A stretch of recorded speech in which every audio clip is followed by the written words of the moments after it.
জীবনের সবাইকে সুখী করতে যেও না, এই কথাটা আপনি অনেকের কাছ থেকে শিখেছেন, কিন্তু এই কথাটা কিভাবে সত্যি সেটা আপনি আজকে জানবেন। সাধারণত আমাদের কাঁধে নিয়ে থাকতে হয় পরিবার, আত্মীয়স্বজন, বন্ধুবান্ধব, সহকর্মী এবং কিছু কাছের মানুষ, তাদের সাথে আমাদের নিয়মিত যোগাযোগ হয়। এই যে দেখুন যে আপনি এতগুলো মানুষকে প্রতিদিন ফেস করছেন, তাদের নিজেদের কোনো পছন্দ, অপছন্দ, উদারতা, ভালো লাগা, মন্দ লাগা এক একজনের এক এক রকম।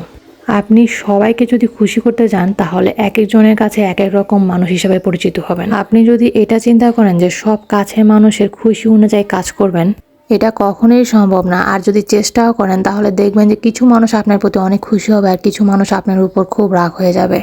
এভাবে চলতে গেলে আপনার নিজস্ব কোনো অনুভূতির কোনো মূল্যায়ন থাকবে না। অন্যের মুডের উপর অ্যাডজাস্ট করে আপনার চলতে হবে।